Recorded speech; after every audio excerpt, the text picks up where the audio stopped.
to connect a region of over 600 cultural bridges between our lands.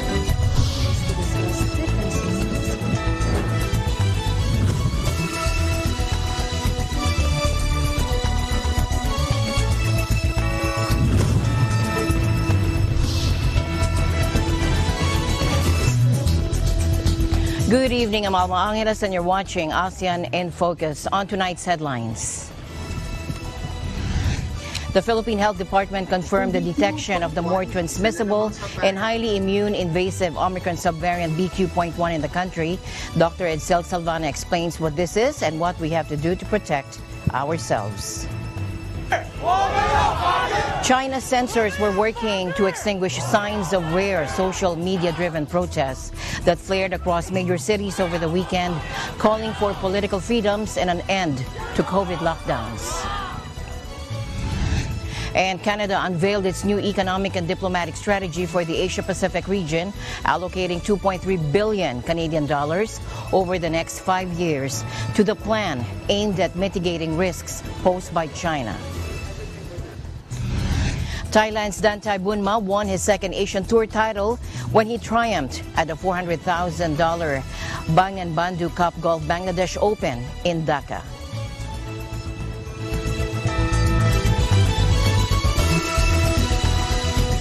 First, here in the country, the Health Department confirmed the detection of the more transmissible and highly immune invasive Omicron subvariant BQ.1 in the country.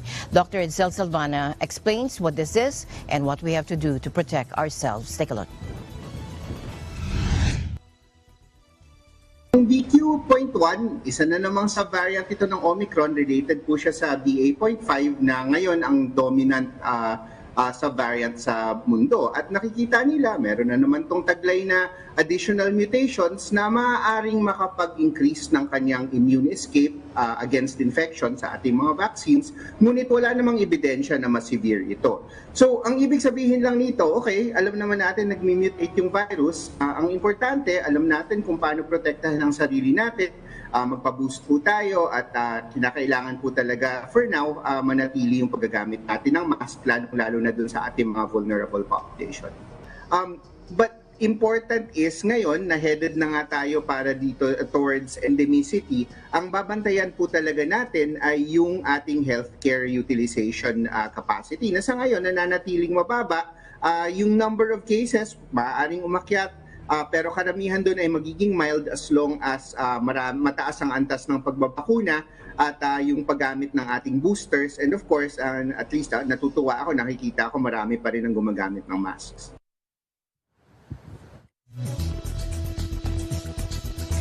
There has been unprecedented pushback in China against President Xi's COVID restrictions over the weekend, and several cities demonstrated and gathered to protest against a renewed round of lockdowns following an increase in cases. Take a look.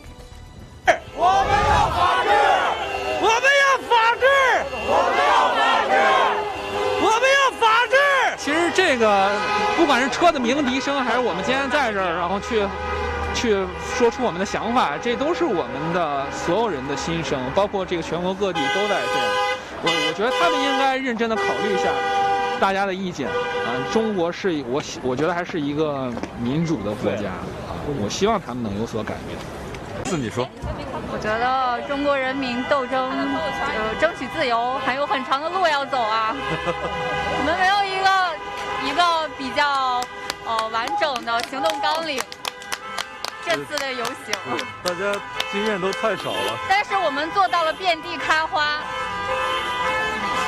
上海，这是北京。Meanwhile, the BBC said on Sunday one of its journalists in China had been arrested and beaten by police while covering protests against the country's zero-COVID policy. Hundreds of people took to the streets in China's major cities on Sunday in a rare outpouring of public anger against the state. China's hardline virus strategy is stoking public frustration, with many growing wary of snap lockdowns, lengthy quarantines, and mass testing campaigns. Meanwhile, China's censors were working Monday to extinguish Signs of rare social media-driven protests that has flared across major cities over the weekend, calling for political freedoms and an end to lockdowns. State censors appear to have scrubbed Chinese social media of any news about the rallies, with the search terms Liangma River, Urumqi Road, sites of protests in Beijing and Shanghai, scrubbed of any references to the rallies on the Twitter-like Weibo platform. China's strict control of information and continued travel curbs tied to the zero-COVID policy make verifying numbers of protesters across the vast country challenging, but such widespread rallies are exceptionally rare.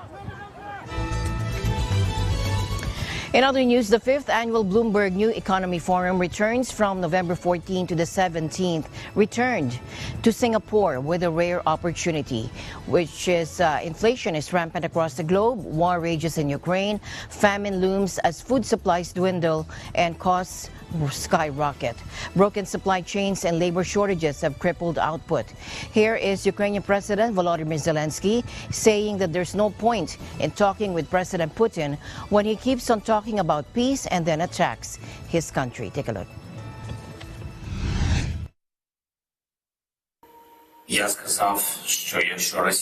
As I said, if Russia does another referendum, pseudo-referendum that is not acknowledged by anyone in the world, if they acknowledge our territories as their territories, the leader with such position will not be acknowledged by us. Me as a president cannot have any negotiations with him. That's what I said. And they conducted the referendum, and I said there's no point of talking to this person. There's no point. He will not change his policy. This is the occupying policy. He's talking about peace, just like he said, just during the G20, and on that same day, with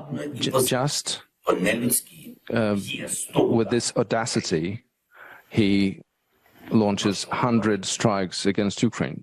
What can we talk about? Putin is not one person. These are several people, and there's nothing to talk about with these several people today. If tomorrow they are prepared to take the peace formula, if they are ready to withdraw from our territory, deoccupy Ukraine, and acknowledge that this is a tragedy and not just a mistake, that this is a tragedy of them being aggressors.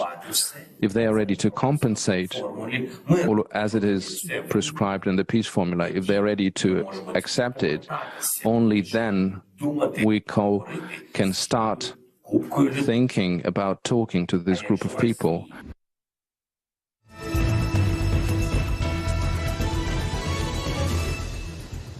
In tonight's other news, Canada unveiled its new economic and diplomatic strategy for the Asia-Pacific region, allocating 2.3 billion Canadian dollars over the next 5 years. This is to the plan aimed at mitigating risks posed by China. The future of the Indo-Pacific is our future. We have a role to play in shaping it. To do so, we need to be a true, reliable partner, according to Foreign Minister Melanie Joly in a statement introducing the policy paper. She said the new strategy sends a clear message to the region that Canada is here and that they can trust we are here to stay, unquote. In an interview with the French-language daily La Presse to coincide with the introduction of the new policy, Joly said the message being sent was specifically aimed at Beijing, with which Ottawa has had fraught ties. This announcement comes on the heels of Prime Minister Justin Trudeau and Joly's trip to Asia for the Group of 20 summit in Indonesia. Now, this ASEAN summit in Cambodia and a meeting of the Asia-Pacific Economic Cooperation Forum in Bangkok. At the G20 summit, to recall, Chinese President Xi Jinping scolded Prime Minister Trudeau in an unusual public dressing down caught on video. Relations between the two countries plunged into deep freeze when Canadian authorities arrested Huawei executive Meng Wanzhou in 2018 for allegedly flouting U.S. sanctions on Iran. Parang kulang yung script.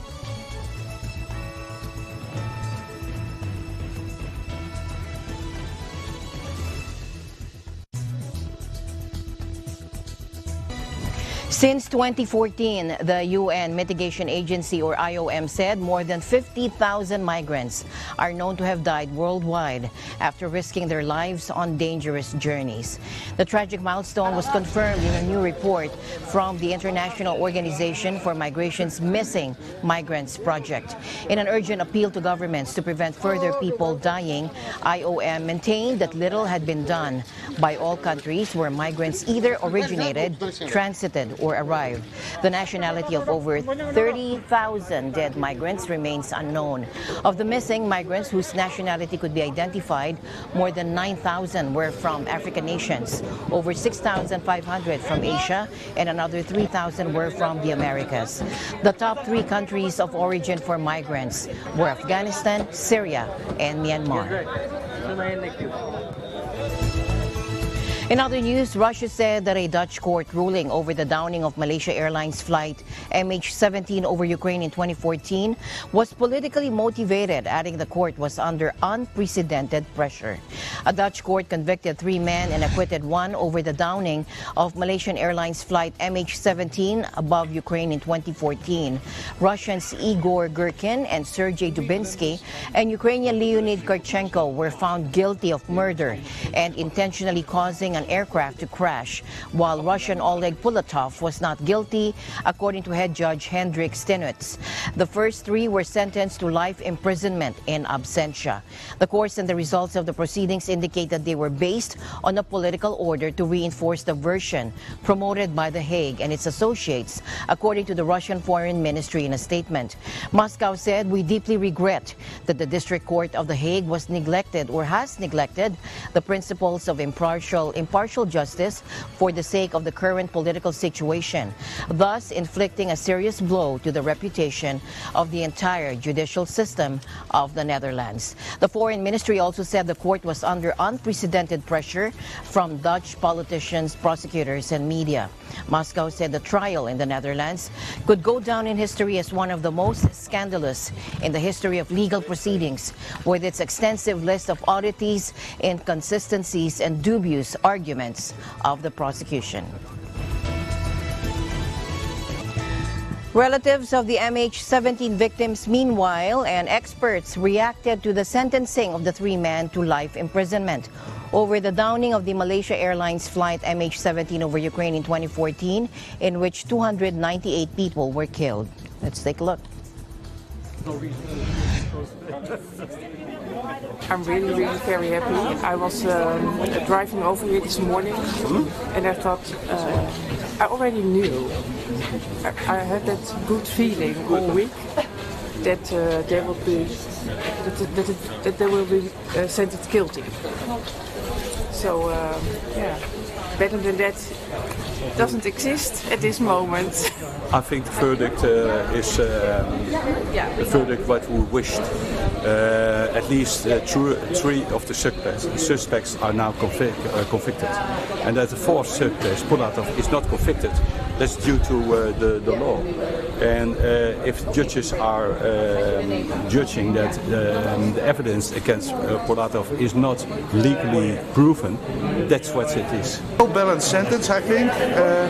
They said a lot about the involvement of the Russian state, but you can also see that it's balanced because one of the suspects he got an acquittal and the other the highest possible punishment. It was a fair trial. It was a well-balanced and well-considered verdict.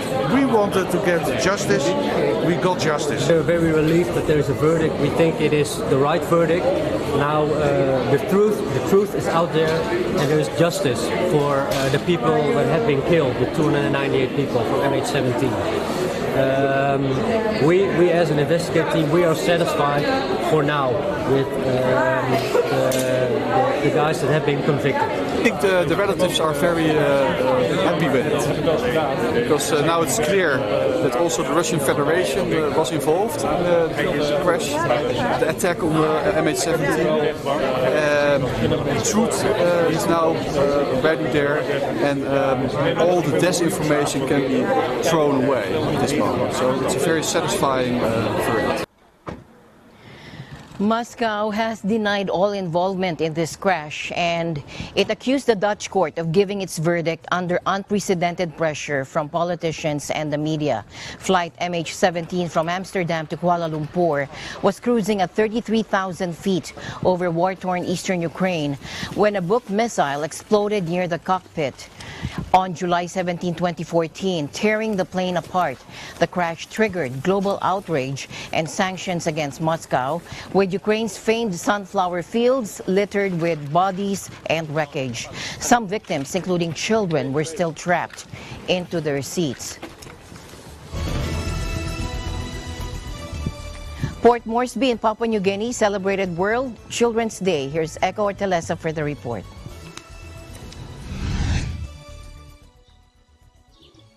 The National Capital District Commission's Active City Development Program, or NCDC's ACDP, collaborates with other Papua New Guinea committees in hosting World Children's Day.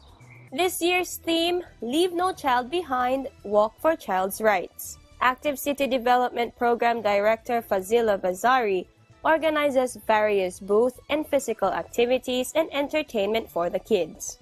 The event focuses on reflecting on and advocating every child's right and ensuring those rights are protected.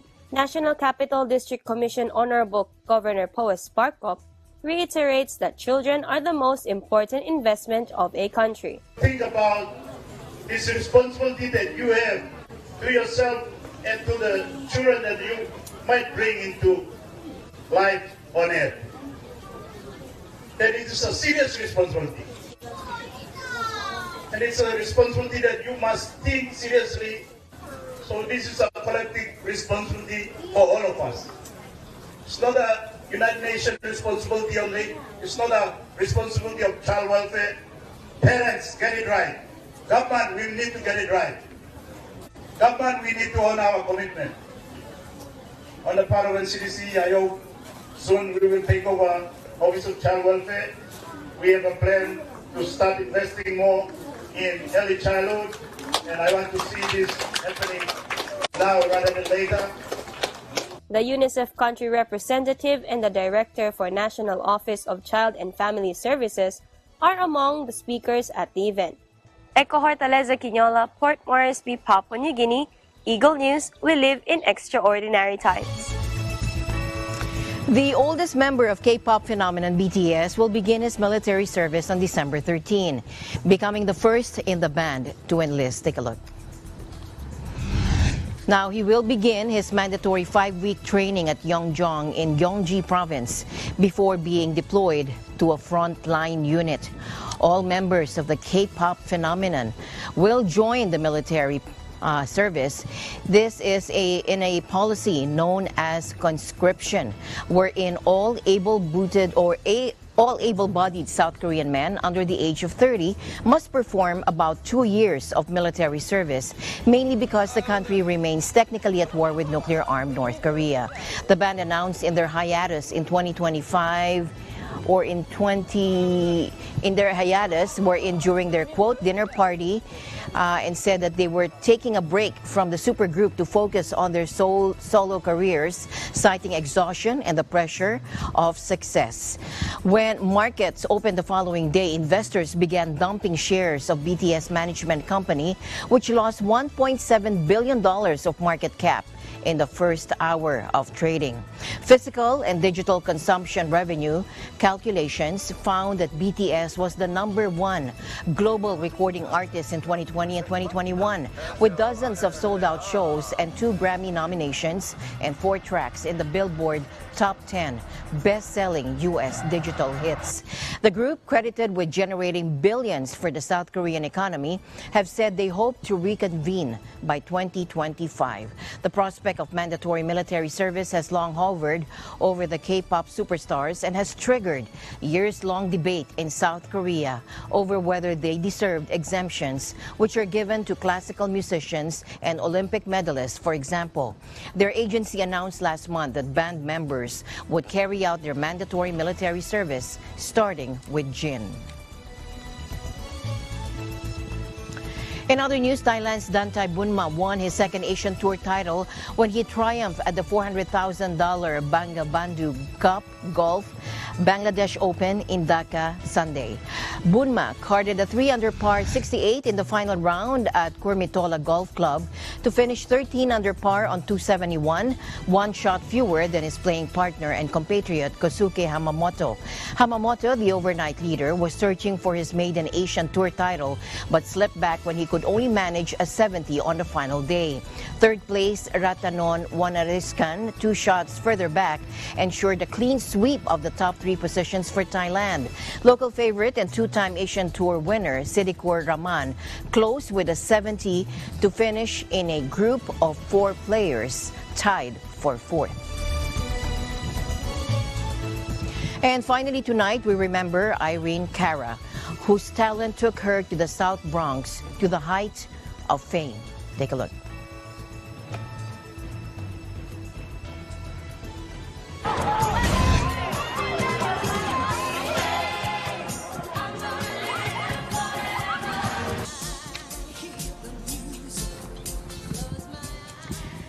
Cara is well known for singing the title track of the smash 1980s film Fame. With its indelible refrain, "I'm gonna live forever, I'm gonna learn how to fly," it follows the triumphs and tribulations of students at a performing arts high school in New York. In the movie, she played Coco Hernandez, a role written for her after she was initially cast as a dancer. Cara's work earned her Grammy Award nominations for Best New Artist and Best Female Pop Artist. Cara also co-wrote and performed the smash hit Flashdance, What a Feeling, for the 1983 movie of the same name, depicting the life of an aspiring dancer played by Jennifer Beals. The tune earned Cara an Oscar for Best Original Song in 1984 and 2 Grammys. Finally, the Iglesia Ni Cristo donated to the Red Cross a sum amounting 5 million won. Here's Christine Jewel Uyabot for the report. The Iglesia Ni Cristo once again did a humanitarian activity here in South Korea, and this time they donated in the Korean Red Cross. As the Care for Humanity project of the Iglesia Ni Cristo in South Korea continues, the last part was done in Korean Red Cross. The donation happened exactly on the birthday of the church's executive minister, Brother Eduardo B. Manalo, last Monday, October 31st. This is not the first time that the church gave donation to the Korean Red Cross. It was also done last year on the same month as the drive of continuous support and love of the church to those in need. 그래서 가장 그 미션으로 하고 있는 부분은 이제 인간의 생명을 보장한다. Since 1905, the Korean Red Cross is a special purpose entity established under the Korean Red Cross Organization Act and serves as a public institution, disaster management agency, non-profit organization, legal donation organization, public healthcare institution, and blood services execution organized together. Precious donations will be delivered to the vulnerable groups such as the single elderly households and children raised by grandparents and others who are without government support. Also, we carry out disaster relief activities for the victim countries suffering from various disasters and crises such as Ukraine war or damage of forest fire and so on. Moreover, we provide medical services for people who need public health care and providing blood services as well. We're going to make continuous efforts to discover other vulnerable groups and help those with your precious donations. Thank you.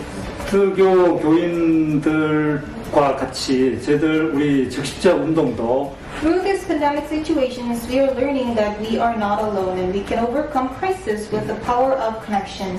We are very thankful to the Church of Christ to join the humanitarian movement with the mind of love and kindness. We will faithfully carry out our mandates and missions to deliver our hope to people in need around us.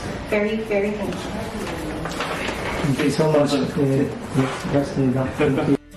The Korean Red Cross has 7 fundamental principles, which involves humanity, impartiality, neutrality, independence, voluntary service, unity, and universality. The programs and services involves blood service, emergency and general relief, health and safety, inter-Korean, international operations, and concerning about the youth. Last October 23rd, the Church of Christ also did a blood donation drive here in South Korea in different locations such as Guro, Seoul, Suwon and Bucheon in Gyeonggi Province, Daegu, and in Busan. This blood donation drive is also done every year to support the ones in need, especially during the times of pandemic. This is Christine Jewel Uyabut from Seoul, South Korea. We live in extraordinary times. As my usual habit, I'd like to end the day on a positive note. Let's encourage and build each other up so that no one is left behind. And that's it for tonight's broadcast of ASEAN in Focus. I'm Alma Angeles, reminding you to stay in the news because we live in extraordinary times. Good night.